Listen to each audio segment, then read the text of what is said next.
Dobro večer, dobrodošli u Svjetski poredak, poštovani slušalci i gledalci programa radija i televizije Tuzlanskog kantona. Američki predsjednik Donald Trump izjavio je da su pregovori sa Iranom u završnoj fazi, dok je istovremeno upozorio na daljnje napade, osim ako Iran ne pristane na sporazum.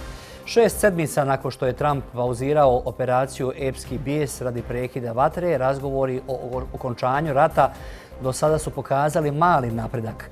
Trump je ove sedmice rekao da je bio blizu naređivanja novih napada, ali da se suzdržao kako bi ostavio više vremena za pregovore. Iranci, kratko kao i u sedmicama unazad, kažu da su spremni za sve opcije. U međuvremenu, vrhovni vjerski vođa Mojtaba Hamnej rekao je da će Iran zadržati obogaćeni urani, odnosno da mora ostati u zemlju. Još jedan važan događaj obilježio je radnu sedmicu iza nas. To je sastanak ruskog predsjednika Vladimira Putina i kineskog lidera Xi Jinpinga u Kini. Oni su usvojili zajedničku deklaraciju o razvoju multipolarnog svijeta i novog tipa međunarodnih odnosa. Kazali su da su pokušaji niza država da jednostrano upravljaju globalnim poslovima, nametnu svoje interese cijelom svijetu i ograniče suvereni razvoj drugih zemalja u duhu kolonijalne ere pretrpjeli krah. Istovremeno u Bosni i Hercegovini i dalje se analiziraju najave novog pristupa međunarodne zajednice predvođene Sjedinjenim državama budućnosti zemlje. Šta žele Amerikanci u Bosni i Hercegovini, a šta Evropska unija? Ovo su samo neke od tema koje ćemo večeras obrađivati i analizirati. U završnoj smo fazi s Iranom. Vidjet ćemo šta će se desiti. Ili ćemo imati dogovor ili ćemo uraditi neke stvari koje su malo neugodne. Ali nadajmo se da se to neće dogoditi, rekao je novinarima Donald Trump tokom sedmice. Dodao je da će dati ovom sporazumu još jednu šansu jer mu se ne žuri. Volio bih vidjeti malo ubijenih ljudi nasuprot velikom broju. Možemo to uraditi na bilo koji način, rekao je Trump. Bila je to još jedna u nizu Trumpovih prijetnji. Teheran je optužio Trumpa da planira ponovno pokretanje rata i zaprijetio da će uzvratiti na sve udare. Ako se agresija na Iran ponovi, obećani regionalni rat će ovog puta da se proširi izvan regije, navela je revolucionarna garda u svom saopštenju.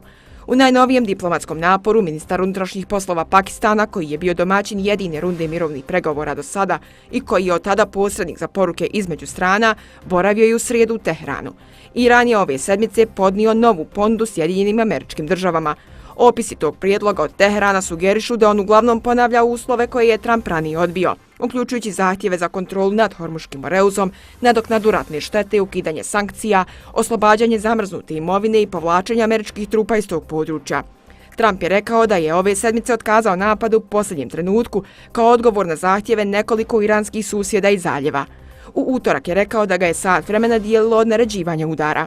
Sedmicu na globalnoj sceni obilježio je sastanak ruskog predsjednika Vladimira Putina i kineskog vođe Xi Jinpinga. Tokom posjete Pekingu dva lidera usvojili su deklaraciju o multipolarnom svijetu. Riječ je o dokumentu od 47 stranica o novom tipu međunarodnih odnosa. U dokumentu se naglašava da su u svijetu u porastu negativne nekolonijalne tendencije, poput prakse jednostranih silovitih pristupa, hegemonizma i blokovske konfrontacije. Globalna situacija postaje sve složenija i postoji opasnost od fragmentacije međunarodne zajednice i povratka zakonu džungle, navodi se u dokumentu. Prema deklaraciji, zemlje ne bi trebalo da se bave vojno-biološkim aktivnostima koji ugrožavaju bezbjednost drugih zemalja. Sve zemlje imaju pravo na sigurnost, ističe se u dokumentu. Hegemonija u svijetu je neprihvatljiva i mora biti zabranjena, navodi se u zajedničkoj deklaraciji.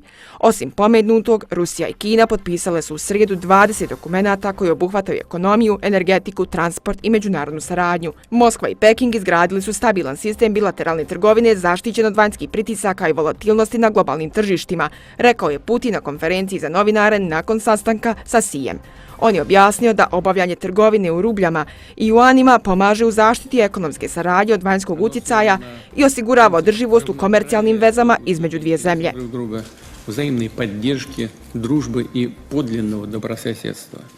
Kod nas se i dalje ne stišavaju reakcije nakon posljednje sjednice Vijeća sigurnosti na kojoj se raspravljalo o Bosni i Hercegovini.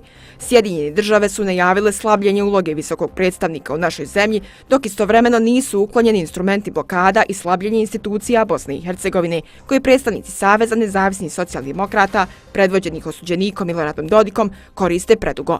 Sjedinjene države su najavile da će više odgovornosti tražiti od domaćih lidera, ali nisu kazale da li će onemogućiti djelovanje neprijatelja Bosne i Hercegovine koji pokušavaju uništiti uz prečutno odobravanje onoga što se kod nas zove međunarodnom zajednicom.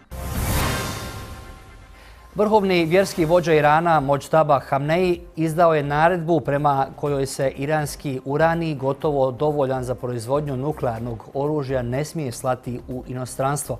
Tako je Teheran potvrdio predviđanja analitičara koji su ranije kazali da će Hamneji mlađi imati mnogo tvrđe stavove u odbrani iranskih interesa. Podsjećamo, riječ je o jednom od glavnih zahtjeva SAD-a u mirovnim pregovorima. Analitičari kažu da bi ovakav razvoj situacije mogao zaustaviti pregovore o okončanju rata. Podsjećamo, izraelski zvaničnici rekli su ranije Reutersu da je Trump uvjerio Izrael kako će iranski uranij biti izmješten iz Irana, te da svaki mirovni sporazum mora sadržavati odredbu o tome. Pa eto, Iranci su kazali ne damo naš obogaćeni uranij. O pomenutoj temi, ali i susretu ruskog i kineskog predsjednika govorimo u prvom dijelu emisije. Sa nama je vanjsko-politički analitičar Zoran Blagojević. Gospodine Blagojeviću, dobro večer, dobrodošli. Dobro večer vama i vašim gledalcima. Evo, dakle, Iranci nastavljaju otpor Sjedinjenim državama i Izraelu. Istovremeno optužuju, dakle, gotovo svaka dva dana optužuju Trumpa da priprema novi napad na njihovu zemlju. I evo, kao da između redova kažu, prijetnje su uzaludne, ništa nećeš dobiti. Ministar vanjskih poslova, šef diplomatije, kaže da diplomatija radi koordinirano, potpuno zajedno sa predstavnicima drugih resora, sa predstavnicima Iranske revolucionarne garde i da su spremni za sve opcije. Ono što je također interesantno ove sedmice bilo je da su procjene američkih obavještajaca da Iran nevjerovatno brzo obnavlja i pravi nove kapacitete za proizvodnju različitih oružja. Da.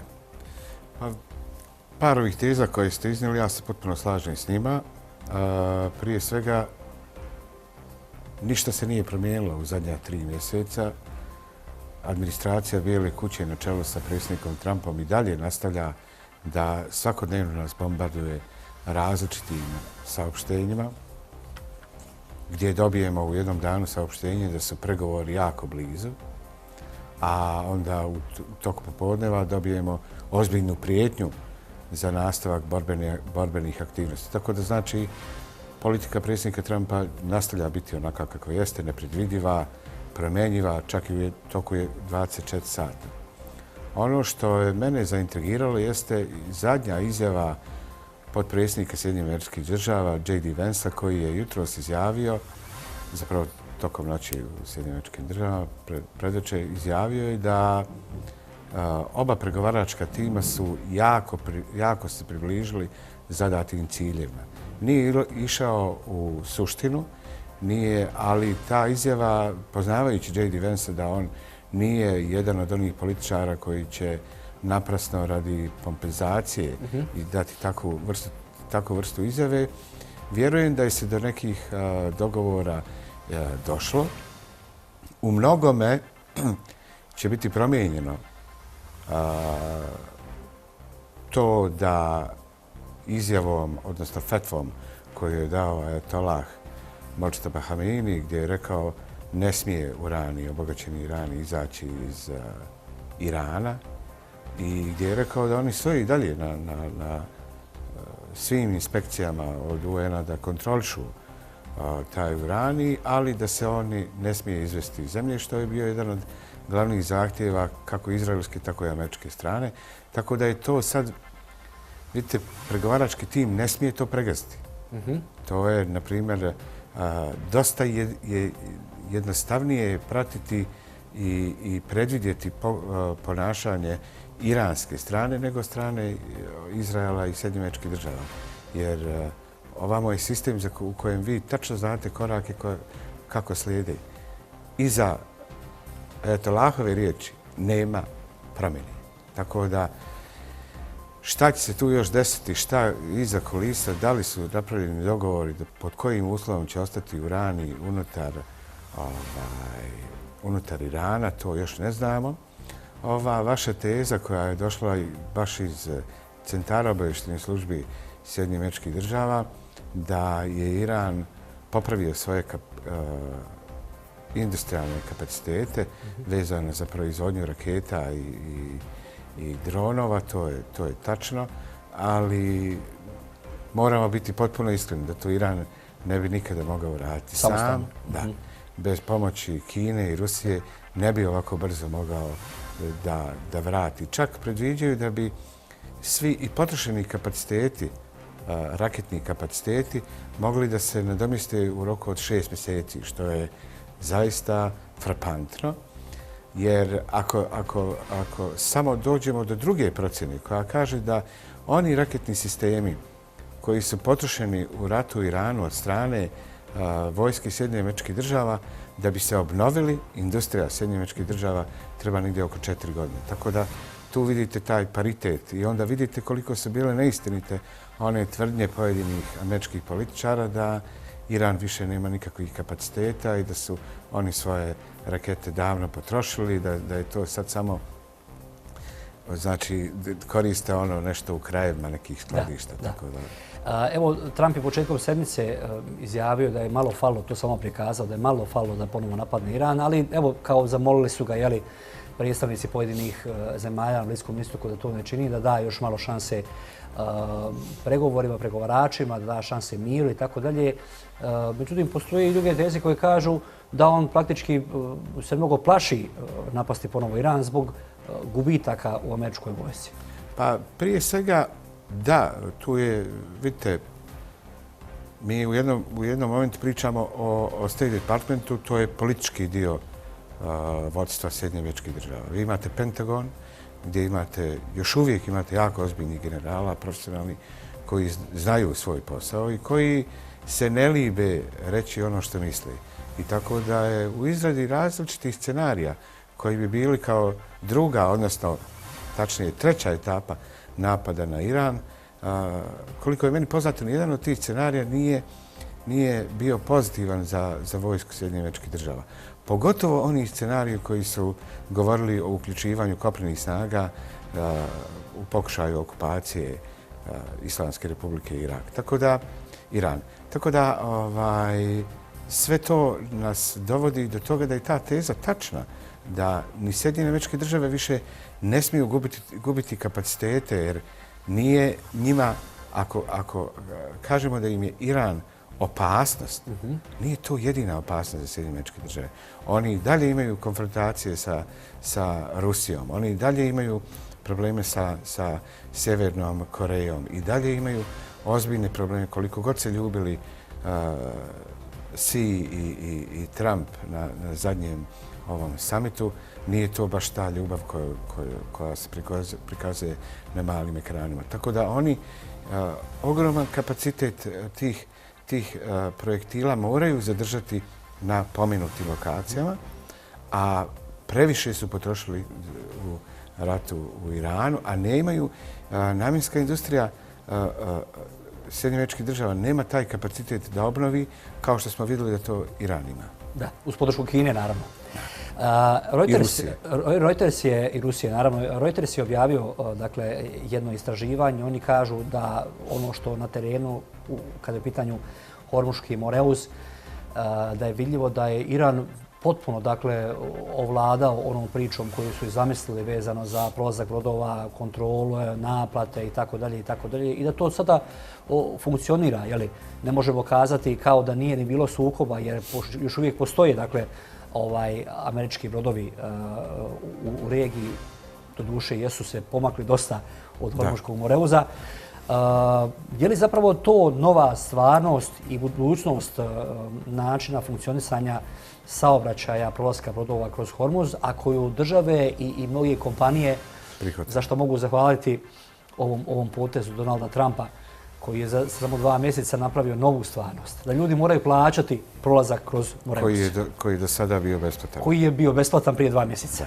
Pa samo to što vi, ako se sjetite da je u zadnjih mjesec dana, kada su pitali predstavnike State Departmenta šta je cilj napada na Iran, veliki broj njih je govorio to je deblokada Hormuškog Moreuza. Onda su neki novinari pitali, pa stanite, Hormuški Moreuz nije bio blokiran do početka vojnih aktivnosti. Tako da, sjećate se kad smo na početku govorili o ovim borbenim aktivnostima koje provode vojska Izraela i Sjedinjenih Američkih Država i ja, ono što sam naglašavao kao ozbiljan problem jeste da nemaju jasan cilj. Nijednom nismo mi čuli jasan cilj šta je. Jednom je rečeno da je to svrgavanje režima. Onda kad su vidjeli da je to nemoguće, onda je taj cilj odjednom se ugasio. Drugi je bio uništavanje kapaciteta. Kad smo vidjeli da Iran odgovara ozbiljnom silinom, onda smo shvatili da onda se i ta priča i taj cilj se ugasio. Tako da vi ne možete ući u rat bez jasnog cilja. Ako vi mijenjate svaki 10-15 dana cilj, znači da razlog radi čega ste ušli u rat nije taj koji vi iznosite u javnost, nego je sasvim nešto skriveno. Da. Emirati su saopćili da će već iduće godine otvoriti za upotrebu naftovod koji dakle, hoće kazati da neće biti ovisni o Hormuškom Moreuzu i Irancima i tako dalje. A zanimljivo je i sljedeće da su Ujedinjeni Arapski Emirati ostali jedina meta od svih ovih zemalja koje je Iran raketirao na početku sukoba, odnosno raketirao američke interese na njihovim teritorijama. Oni više ne prijete ni jednoj zemlji, ali su Ujedinjeni Arapski Emirati ostali kao jedina zemlja koju oni svakodnevno kažu pazite šta radite. Pa ima taj problem svoju istoriju. Mi htjeli, ne, mi moramo priznati da je Islamska republika Iran vjerska država. Dominantna. I njih godinama ljute sva ta dešavanja, ta liberalizacija svega što smo mi mogli vidjeti u Ujedinjenim Arapskim Emiratima. Čak što više oni ih smatraju izrodima od strane muslimanskog naroda. Tako da tu je taj problem. Drugi problem da je Emirati su bili najglasniji unutar tih, da kažem, te privremene koalicije koja je bila te golfske zemlje plus Izrael plus Sjedinjene Američke Države, na tim tajnim sastancima Emirati su bili najglasniji da se nastave borbene aktivnosti i rušenje kapaciteta u Iranu. I sljedeće, Emirati su 3 dana nakon proglašenja zaustavljanja borbenih dejstava od strane Sjedinjenih Američkih Država izveli raketni napad na Teheran i spalili 27 raketa koje su odbrambeni sistemi u Iranu neutralisali, tako da nije bilo žrtava, ali su, znači, nakon dogovorenog primjera oni bili ti koji su ispalili te rakete. Iranci ovakvi kakvi jesu, to je jedan jako ponosan narod, to im nikada neće zaboraviti, tako da ja nisam uopšte iznenađen za tu reakciju Irana. I druga stvar, ovo koju ste naveli, taj novi naftovod, nije on taj kapacitet. Da. I to nije novi.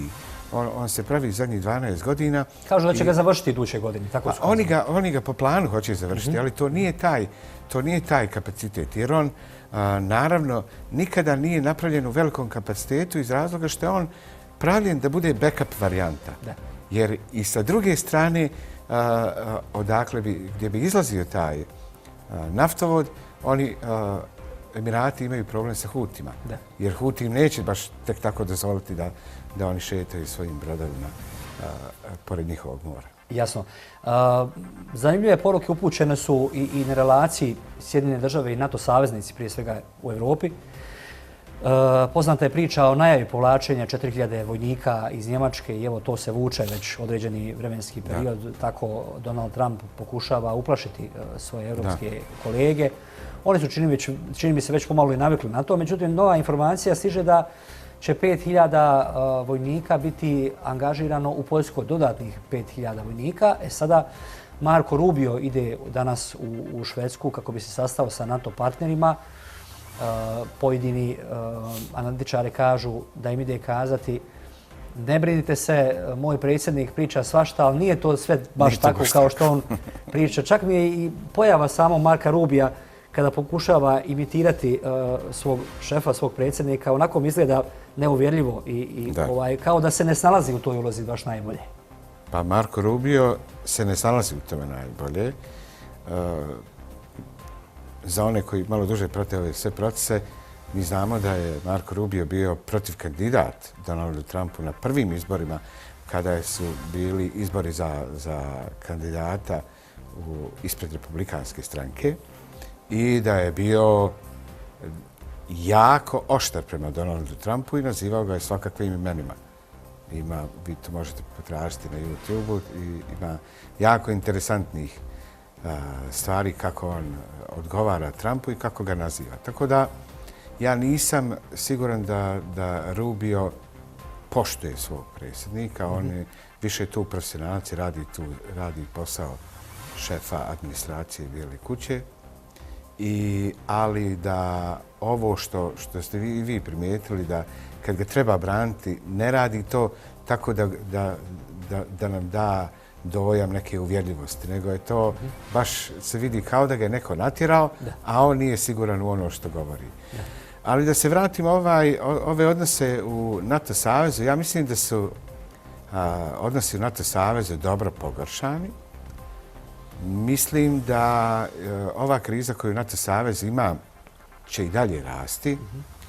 U slučaju da predsjednik Trump postane predsjednik i poslije midterm ovih izbora, mislim da će se to zaoštriti i bojim se da je ovo početak kraja NATO kakvog ga mi znamo.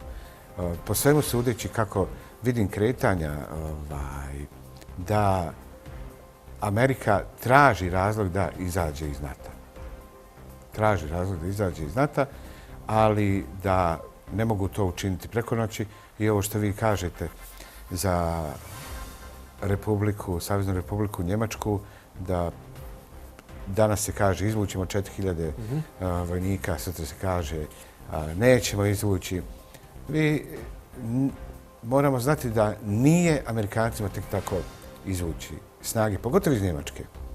Ovo što će poslati u Poljsku, to je privremeno, to je temporalno, to je pitanje koliko će one biti tu, da li će to biti 3 mjeseca, 6 mjeseci ili kraće.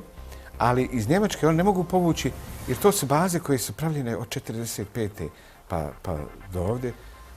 Onda imamo najveću vojnu bolnicu, američku vojnu bolnicu u Ramštatu, najveću vojnu bolnicu na svijetu. Znači, Amerikanci, vojska Sjedinjenih Američkih Država nema veće bolnice. To je samo vojna bolnica koja se brine o zdravstvenoj skrbi američkih vojnika. Često se dešava, na primjer, da vojnici koji na obukama nastradaju u Sjedinjenim Američkim Državama da ih prebacuju u Njemačku. Ili sa Bliskog istoka u Njemačku isto tako. A sa Bliskog istoka 100%. Da. Da imamo još mnogo vremena za razgovor, imam još 2 pitanja o 2 teme. Dakle, zanimljiv susret dogodio se u Kini. Kod Xi Jinpinga bio je Vladimir Putin, predsjednik Rusije. Oni su potpisali deklaraciju o uspostavljanju multipolarnog svijeta. Kažu da je na taj način službeno okončana američka hegemonija, barem što se tiče Xija i Vladimira. Odnosno, taj unipolarni svijet u kojem su Sjedinjene Države određivale, provodile navodna međunarodna pravila kao, na primjer, nekažnjivost Izraela, tako se kaže u saopćenju nakon tog susreta. Kaže da će se multipolarni svijet bazirati na međunarodnim zakonima koji će važiti za sve. Kako ste vi sada shvatili ovu deklaraciju i hoće li, na primjer, onda Putin odgovoriti na optužbe za ratne zločine u Ukrajini možda? Puno je tu još detalja koji su magloviti. Znate, čisto sumnjam da će Putin odgovarati za ovo. tu će biti neki vremenski period u kojem će se reći evo danas ovo važi. Ali traže recimo za Izrael isto što... Takva je poruka poslana. Jeste, da, traže. S tim da ova potpisana deklaracija, ona nije nešto što je nastalo juče. Samim osnivanjem BRICS-a kao pakta država, znači u koje su ušle Brazil, Rusija, Kina i Indija, je pokazalo, znači da onima koji su malo dublje to pratili, pokazalo je da je vrijeme snage Sjedinjenih Američkih Država kao jedine sile na svijetu, jedinog svjetskog policajca, završeno. Ovo je sad znači jedan logičan slijed i sad iće se tu i dalje od promjene valuta. Mi sad evo svjedočimo da ni jedan kap nafte se ne proda više na ovom dijelu Bliskog istoka se ne prodaje petrodolarom, nego se prodaje ovim juanima, kineskom valutom.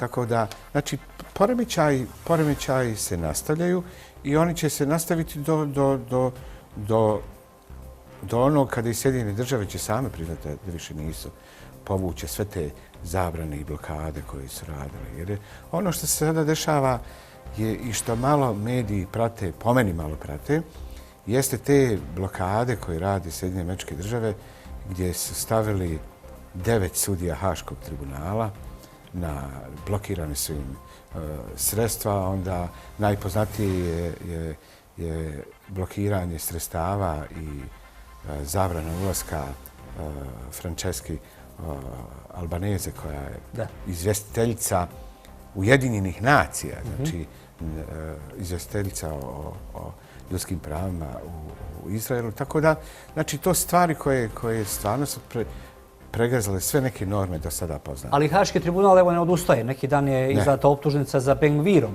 Jeste. To je zanimljivo. Nije to zanimljivo, vidite... Neće se povući uprkos prijetnjama Sjedinjenih Država. Neće se povući. Očigledno da ljudi u Haškom tribunalu znaju da njihovo odstupanje zapravo je kraj ere bilo kakvog internacionalnog prava. I tu bi se onda, to bi izrodilo nešto što niko od nas na našoj planeti ne želi. Oni su taj zadnji stup odbrane i ja mislim da su oni toga jako svjesni i zato insistiraju i rade kao da nemaju nikakve sankcije, uvode nove predmete, optužuju, daju optužnice za nove osobe. Tako da po meni je to sasvim pozitivan korak. I ja sam sada analizirao, dakle, pričamo o ovom sukobu, na Bliskom istoku i pričamo o ulozi Kine, ulozi Rusije i tako dalje. Analizirao sam sve ko je bio kod kineskog predsjednika Xi Jinpinga u posljednja 2 mjeseca. Bio je, dakle, predstavnik Njemačke, predstavnik Kanade, pa je bio Donald Trump, pa je bio Vladimir Putin. Sutra u Kinu dolazi predstavnik Pakistana, premijer i tako dalje. Vjerovatno će za par dana se najaviti neki novi predsjednik, neke nove... Zaboravili ste Sancheza, predsjednika Predsjednik Španije, tako je, premijer Španije. Zanimljiv je ovaj poredak kako svi sada odlaze kod Xi Jinpinga, da vide, da mu opipaju puls i da možda vidi u kojem će pravcu krenuti. Mene ovo jako posjeća na to kad se izabere novi papa pa dolaze predsjednici da poljude onaj prsten. Tako mi se sve ovo čini, mogu povući paralelu. Da, mislim, mi sad ako postavimo bilo kakvu analizu gdje ćemo analizirati snagu svih država na ovoj planeti, vidi se da je Kina sada prednjači u svemu. Tako da sve je ovo logično i zapravo ovaj sukob Sjedinjenih Američkih Država i Izraela sa Iranom je samo ubrzao to da svijet vidi da je Kina sada broj 1 država ekonomski, vojno. Trump je pomogao kolegi Jinpingu. Jako. Da. Jako. Zadnje pitanje, nemamo više vremena, već nekoliko puta iz režima upozoravaju. Kratko, molim vas, šta hoće Sjedinjene Države, odnosno administracija Donalda Trumpa napraviti na Kubi? Ono što oni hoće da skinu ovaj režim i on će u tome uspjeti jer je on, da budemo sad potpuno iskreni,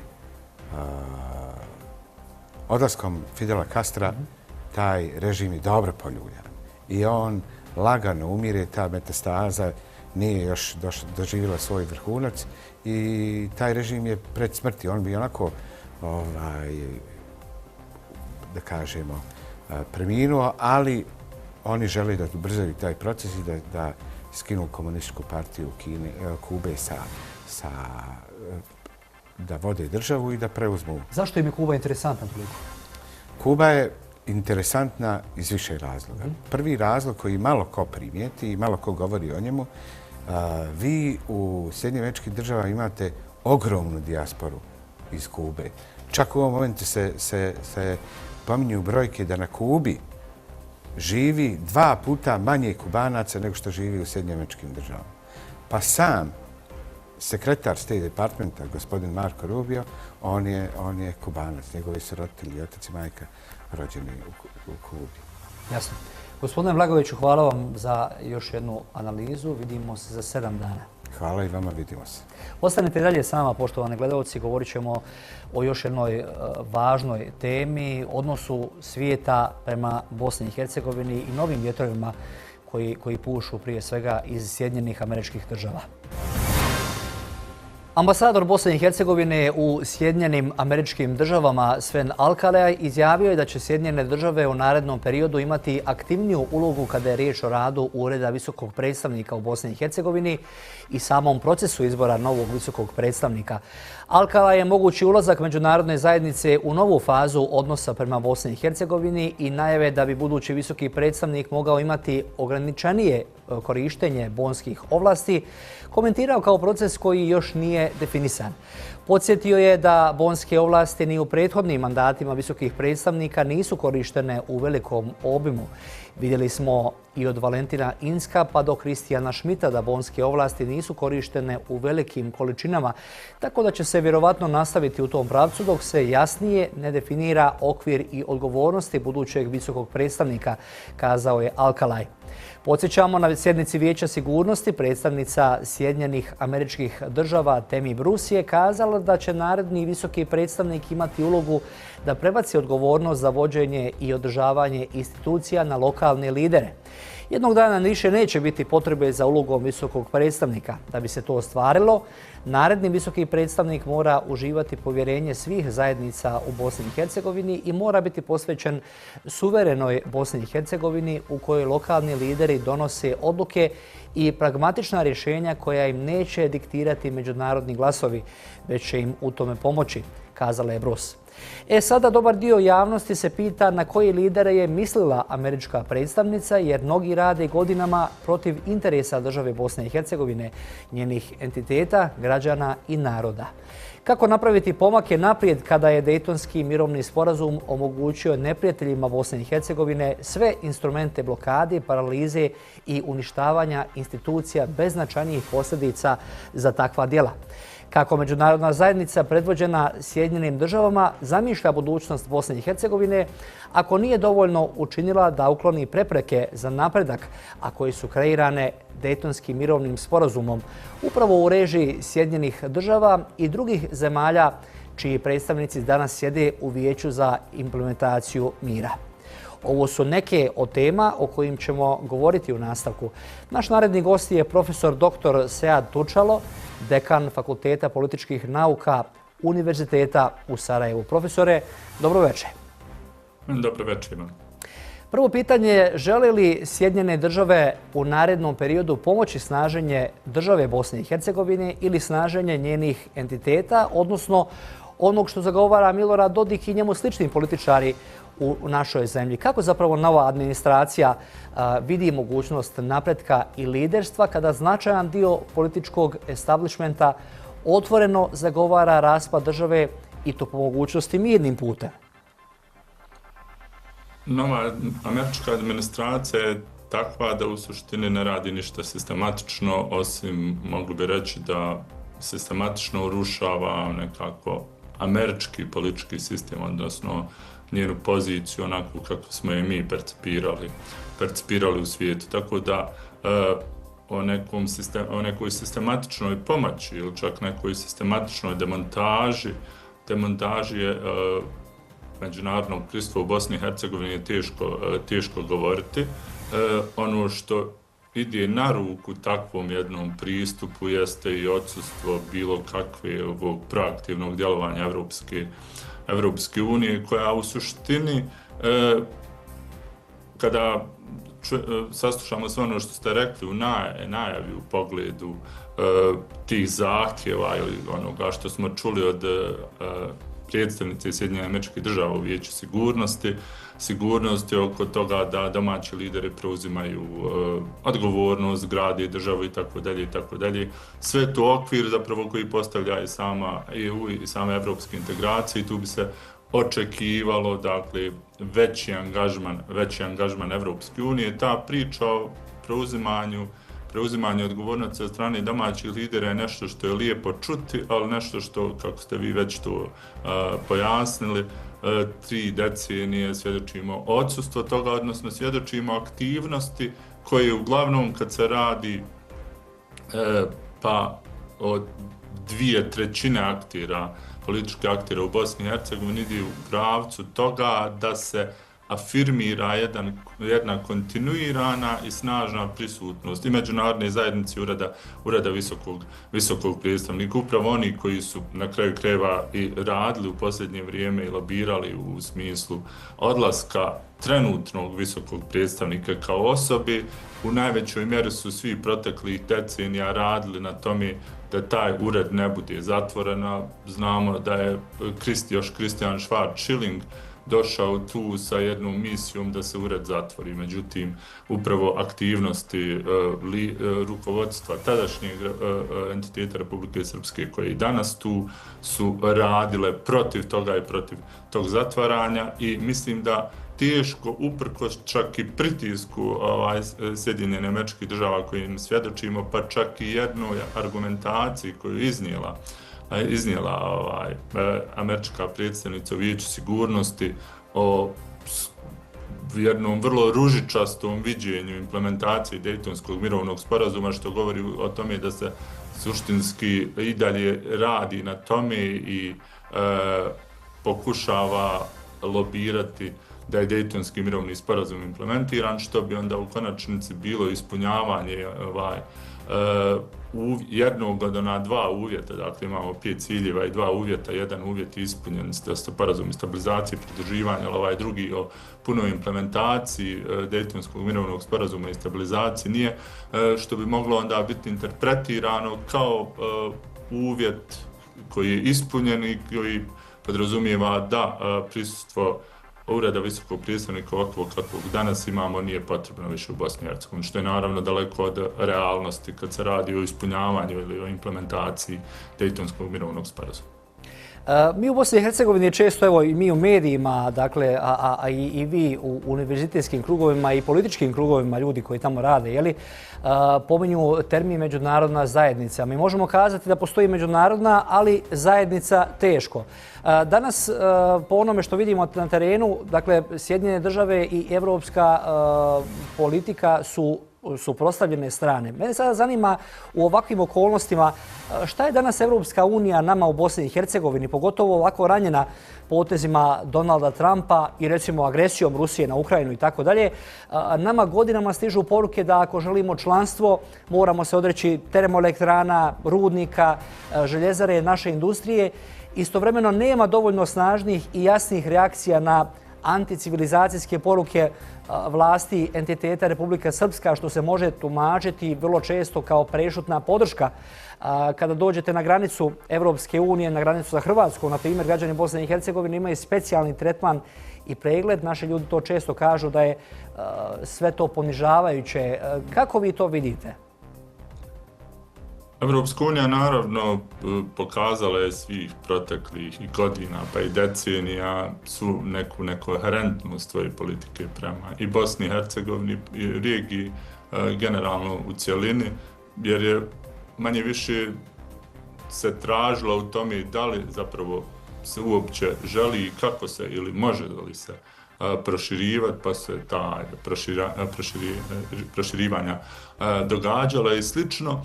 Međutim, ono što je važno reći jeste da Evropska unija, odnosno taj eurointegracijski proces ostaje za nas praktično jedini okvir unutar kojeg mi možemo na temelju nekih kriterija mjeriti od zakona koje donosimo do procedura koje usvajamo i tako dalje. Možemo samo zamisliti kada vidimo sada kako se usvajaju zakoni koji su djelomično u skladu sa zahtjevima pravne stečevine Evropske unije, kako bi to izgledalo bez bilo kakvog okvira. Dakle, apsolutna, svjedočimo joj i danas, apsolutno skoro vladavini ljudi umjesto vladavini zakona, tada bi to bilo još mnogo gore. Tako da Evropska unija je ovako slaba, nama ostaje ta vrsta okvira i ne vidim neku naročitu alternativu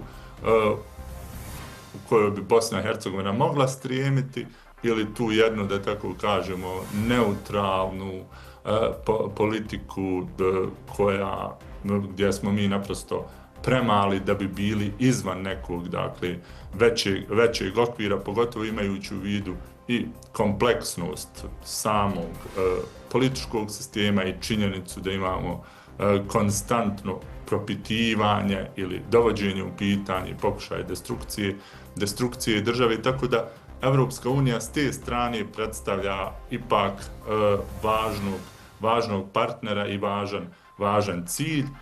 S druge strane, ono što Evropska unija zahtjeva od nas, zahtjevala je od ostalih članica, samo što naprosto mi smo prolazili procese koji su drugačiji, koji su uvijek bili puno obstrukcija, gdje se nikada, osim na deklarativnom nivou, nije postojala stvarna opredjeljenost evropskim integracijama, jer ono što smo vidjeli, ja tu vrlo često kažem, ono što najčešće asocira naše domaće političke aktere na Evropsku uniju jeste 2013. godina i odlazak Ive Sanadera u zatvor neposredno pred ulazak Hrvatske u Evropsku uniju. Dakle, čisto taj jedan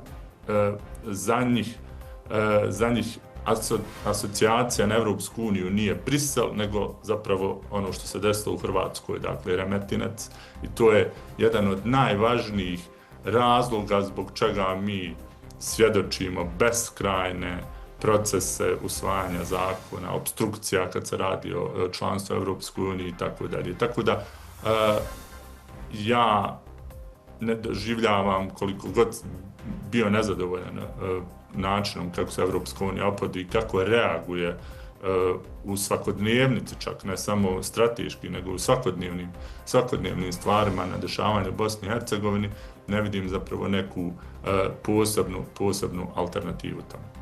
Ali gospodin Schmidt, evo u intervju koji je dao kolegama u Njemačkoj je kazao da evropski lideri, svaka od zemalja ponaosob koja se nešto pita o Bosni i Hercegovini, ali i tamo kada sjedu u Briselu, moraju znati jednu stvar. Oni često kažu, pa dobro, oni se dole ne mogu dogovoriti misleći na vlasti u Bosni i Hercegovini. On kaže, nije tačno da svi ne žele naprijed, da se ne mogu dogovoriti, nego dio političkog establishmenta blokira taj napredak, misleći vrlo često, vjerovatno na Milorada Dodika i njemu slične. To je vrlo očigledno. Mislim da je možda i čak i Evropska unija počela učiti tu lekciju upravo zbog ove nove američke administracije. Evo, uzmemo samo pitanje Grenlanda koje je podiglo toliku prašinu, gdje smo imali upravo tu neku vrstu situacije koja je dosta ličila na tu nemogućnost, da tako kažemo, dogovora. Dakle, ne možete se vi dogovarati sa nekim ko ne želi da se dogovori. Da, evo, tu ovdje imamo istu takvu situaciju. Dakle, ne možete vi postići dogovor, ne znam, sa Sada su to shvatili u praksi zapravo, na svom primjeru.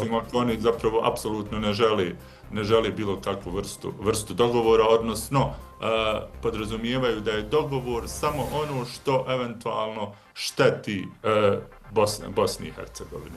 Ja s druge strane smatram da mnogi kompromise koji smo, evo, svjedočili smo i protekli nekoliko godina, koji su truhli kompromisi, ne stvarni kompromisi, truhli jer upravo zbog toga što umjesto da su značili korak naprijed, milimetar na kraju krajeva naprijed za državu Bosnu i Hercegovinu, vrlo često su značili suprotno, u najboljem slučaju održavanje statusa quo, najčešće vidjeli smo i te udružene, destruktivne osovine kako djeluju kad se govori o HDZ-u i SNSD-u, uključujući evo, ovo zadnje otvaranje privremenog graničnog prijelaza za potrebe koje nisu baš usklađene sa zakonima Bosne i Hercegovine, iako Ministarstvo sigurnosti ima pravo privremeno otvoriti neki granični prijelaz, ali zna se šta se na tom graničnom prijelazu može raditi, dakle promet ljudi, ali ne i roba, usluga i tako dalje. Da. Evo, pomenuo sam dakle ove intervjue koje je Christian Schmidt dao njemačkim medijima, dao je 2 u zadnjih nekoliko dana. U jednom je još dakle sigurnosnu situaciju u našoj zemlji opisao kao krhku. Vjerujem da je ponovo mislio na ponašanje vlasti u entitetu Republika Srpska koji prečesto testiraju granice dozvoljenog, zakonitog i tako dalje. Sada mislite li da Sjedinjene države i druge zemlje koje odlučuju o provedbi Dejtonskog mirovnog sporazuma razmišljaju na sljedeći način? Ok, imamo agresivne zahtjeve i politike višegodišnje Milorada Dodika koji želi uništiti, oslabiti državu s jedne strane. Idemo sada vidjeti koliko ima onih koji žele sačuvati državu i jačati je bez obzira na cijenu. Je li moguće da Amerikanci na taj način razmišljaju? Mislim da je to razmišljanje manje više prisutno tokom svih ovih godina. Od onog trenutka kada je OHR prestao, da tako kažemo, sa svojim tvrdim intervencionizmom i slično, da je postojala ta jedna vrsta logike da postoji dovoljno aktera unutar Bosne i Hercegovine koji mogu očuvati barem status quo zbog toga što su naprosto nemaju nikakvu alternativnu državu, alternativnu domovinu i opredijeljeni su prema Bosni i Hercegovini i sa tom kalkulacijom isto tako ide i rukovodstvo Republike Srpske, naprosto koliko god mi govorili o sigurnosnoj situaciji i tako dalje, vrlo su ti akteri svjesni da u ekonomskom smislu, u demografskom, u svakom drugom suštinski bilo kakav pokušaj avanturizma ne može završiti onako kako to se priželjkuje. Tako da su ove kalkulacije rađene u okviru toga da se nastoji ono što vrlo često rukovodstvo entiteta Republika Srpska govori i postigne, a to je zapravo jedna vrsta samostalnosti entiteta unutar Bosne i Hercegovine, odnosno da entitet kao takav se ponaša apsolutno i pribavi sebi ovlasti koji su državni, a da pri tome sva ta unutrašnja, da tako kažemo, samostalnost bude finansirana od strane države. I naprosto to je u suštini nešto što ja vidim kao neku vrstu konačnog cilja. Zašto je pitanje južne interkonekcije važno Amerikancima kod nas? Jasno je da ta stvar nevjerovatno brzo ide, prohodne, dakle sve nema nikakvih, gotovo da nema nikakvih prigovora domaćih političara iz bilo koje političke partije, iz bilo kojeg entiteta dijela Bosne i Hercegovine. Pa čujemo posljednjih dana komentare tipa da su i druge stvari mnogo važnije za građane Bosne i Hercegovine, tako brze i prohodne, barem u pola. Bili bismo dijelom NATO saveza, bili bismo dijelom Evropske unije, a pominjanje separatizma, nestabilnosti, korupcije i sličnih devijacija bilo bi zanemarivo. Kad se radi o južnoj interkonekciji, trebamo napraviti jednu vrstu, ajde da tako kažemo, vododijelnici u smislu iskazivanja interesa američke administracije. Imali smo taj interes izražen i kod prethodne administracije, vrlo snažan pritisak da se južna interkonekcija razlog je bio, koliko god to zvučalo, čak neobično, jer Bosna i Hercegovina je vrlo mali potrošač prirodnog gasa, manje od 3% prirodni gas učestvuje u našem energetskom miksu. razlog je bio naprosto želja da se u svakom dijelu, da tako kažemo, Evrope napravi neka vrsta diversifikacije, odnosno izgura Ruska federacija iz tog, dakle, polja energetske sigurnosti bilo koje države regije.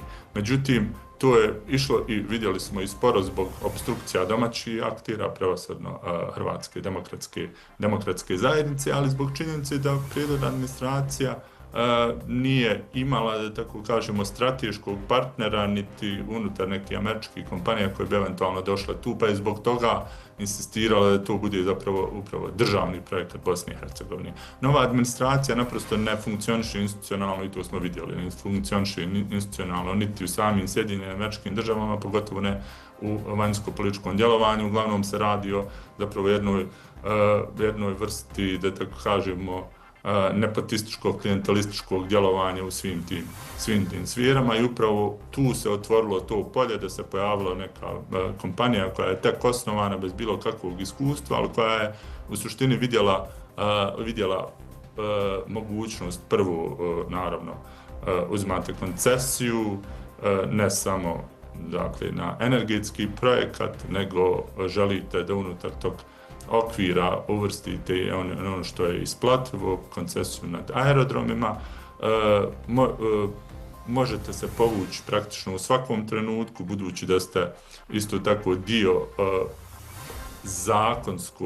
zakonskog rješenja, sve ono gdje osjetite da država na neki način obstruira taj projekat, možete poslije naplatiti. Dakle, ne radi se ovdje u ovom sad konkretnom slučaju kad se radi o ovoj administraciji, puno manje bitan je strateški interes nego što je zapravo interes privatnih lica involvirani u to. I naprosto to smo vidjeli, ali je pritisak itekako toliko prisutan da smo vidjeli da niti domaći akteri, a niti EU nisu bili spremni da na vrlo jedan argumentiran način se postavi prema tom projektu u smislu činjenice da ovo kako je sada planirano, taj projekat apsolutno prvo nije u skladu sa standardima Evropske energetske zajednice i da ćemo mi u procesu evropske integracije imati suštini problem pregovaranja upravo kad se radi o energetskoj sigurnosti, energetskom sektoru upravo zbog ovog projekta. Projekt se itekako mogao, dakle, svesti u taj okvir koji zahtijeva Evropska energetska zajednica, da mi održimo partnerstvo sa sadašnjom administracijom, jer partnerstvo sa svim akterima jeste važno, da napravimo dugoročno neku vrstu diversifikacije kad se radi o ruskom plinu, s tim da treba naravno računati da bi LNG i sve to bilo puno, ili bit će kad dođe u tom trenutku puno skuplje, ali možda će otvoriti drugi proces, a taj drugi proces koji bi mogao se otvoriti jeste razvoj gasne infrastrukture u Bosni i Hercegovini, jer praktično kad pogledamo gasnu infrastrukturu, kad se radi o urbanim područjima, prisutne u Sarajevu, imate aluminij, koristi gas, glinica, dakle nemate nekih posebnih urbanih područja koja su gasificirana i to bi bilo nešto što bi bio, da tako kažemo, pozitivan aspekt toga, ako možemo govoriti o nekim pozitivnim aspektima. A možda je zapravo jedina istina u svemu da smo se i mi pridružili cijelom svijetu koji čeka, dakle, izbore na jesen u Sjedinjenim Državama i možda slabljenje Trumpovog utjecaja i biznismena oko njega, njegovih prijatelja. Ta nada koja postoji u cijelom svijetu je nešto što s jedne strane jeste prisutno, ali ne možete, dakle, politiku voditi bazirano na nadi,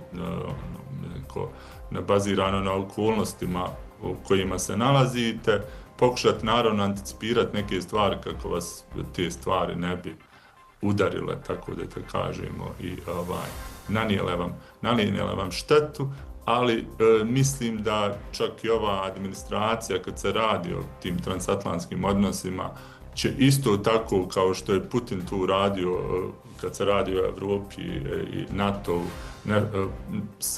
nažalost sa svojom agresijom zapravo stvorio je neku vrstu kohezije, proširio je NATO tamo gdje se nikad nije očekivalo da će se proširiti.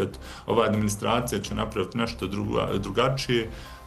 Mislim da će u nekom dugoročnom periodu, jer se to ne može postići u kraćem periodu od nekih 10 godina, i Evropa pokazati više strateške autonomije, jer se radi ovdje o tome da Evropa više nije zapravo izgubila povjerenje u administraciju koja je trenutno, izgubila je povjerenje u politički sistem Sjedinjenih Američkih Država, jer se počinje vjerovati, ok, Trump se desio jednom, desio se drugi put, može nam se desiti neki treći Trump, i ovakvi transatlantski odnosi to ne mogu izdržati. Na kraju krajeva vidjeli smo nakon prve Trumpove administracije da druga nije mogla popraviti štetu koja je bila nanijeta, iako u prvoj administraciji nije bilo ovakvog, dakle ovakvo i pokušaj destruktivnog djelovanja su naprosto blokirani unutar same administracije, jer su postojali ljudi koji su razumijevali potrebu transatlantskih odnosa. U sadašnjoj administraciji Evropa je postavljena praktično bez obzira na javna saopćenja o tome, kad se radi o State Department, da se radi o partnerskim odnosima, postavljena je u praktičnom govoru kao neka vrsta protivnika, da ne kažem neprijatelja, i vrlo često zemljama se poručuje da trebaju da se odluče ne za EU, nego za svoju neku vrstu suvereniteta. Dakle, imamo jednu administraciju koja na svako savezništvo, svaki multilateralni okvir gleda kao na okvir koji je nepotreban, suvišan i kojeg treba eliminisati. Profesore Tučalo, još jedno pitanje. Imate li utisak u vašim razmišljanjima, analizama, da domaći političari često u međunarodnim odnosima neopravdano očekuju prijateljstvo i naklonost prema Bosni i Hercegovini, a zanemaruju tu interesnu sferu koja je danas i više nego zastupljena i dominira cijelim svijetom? Ja smatram da naši domaći politički akteri kada vode vanjsku politiku, oni su apsolutno i nikada ne obraćaju drugoj strani, dakle zemlji, organizaciji i tako dalje. Njihov svaki govor, svaki nastup je usmjeren isključivo prema unutra, prema Bosni i Hercegovini, kako će to biti recipirano u Bosni i Hercegovini. Tako da zapravo oni na vanjskom planu vodi isključivo unutrašnju politiku, što je jako loše. Zatim čak pod navodnicima bi mogli čak reći da je to vođenje politike, jer ta način kako se to radi nije anticipativno, nego je uglavnom reaktivno. Kada se desi nešto, onda se odlazi, nastupa, drži se govori i objašnjava se tim ljudima tamo nešto na nivou da oni sami imaju osjećaj, to stvarno znam iskustava i razgovora s tim ljudima s kojima su oni razgovarali, da imaju iskustva da se susreću sa političkim analitičarima, a ne onim koji bi trebalo donositi odluke u ovoj državi. Dakle, jasno. Nude prijedloge, nude šta traži ili šta tačno traži i šta mogu dati za to što traži. Oni zapravo tim ljudima analiziraju situaciju i uvjeravaju. Jasno, profesore Tučalo, moramo nažalost završiti naš razgovor. Mogli bismo još razgovarati, bit će naravno prilika u drugim emisijama. Hvala vam za razgovor i analizu. Hvala vam na poziv, prijatno. Toliko za večeras, poštovani slušaoci i gledaoci programa radija i televizije Tuzlanskog kantona. Čujemo se i vidimo ponovo za 7 dana.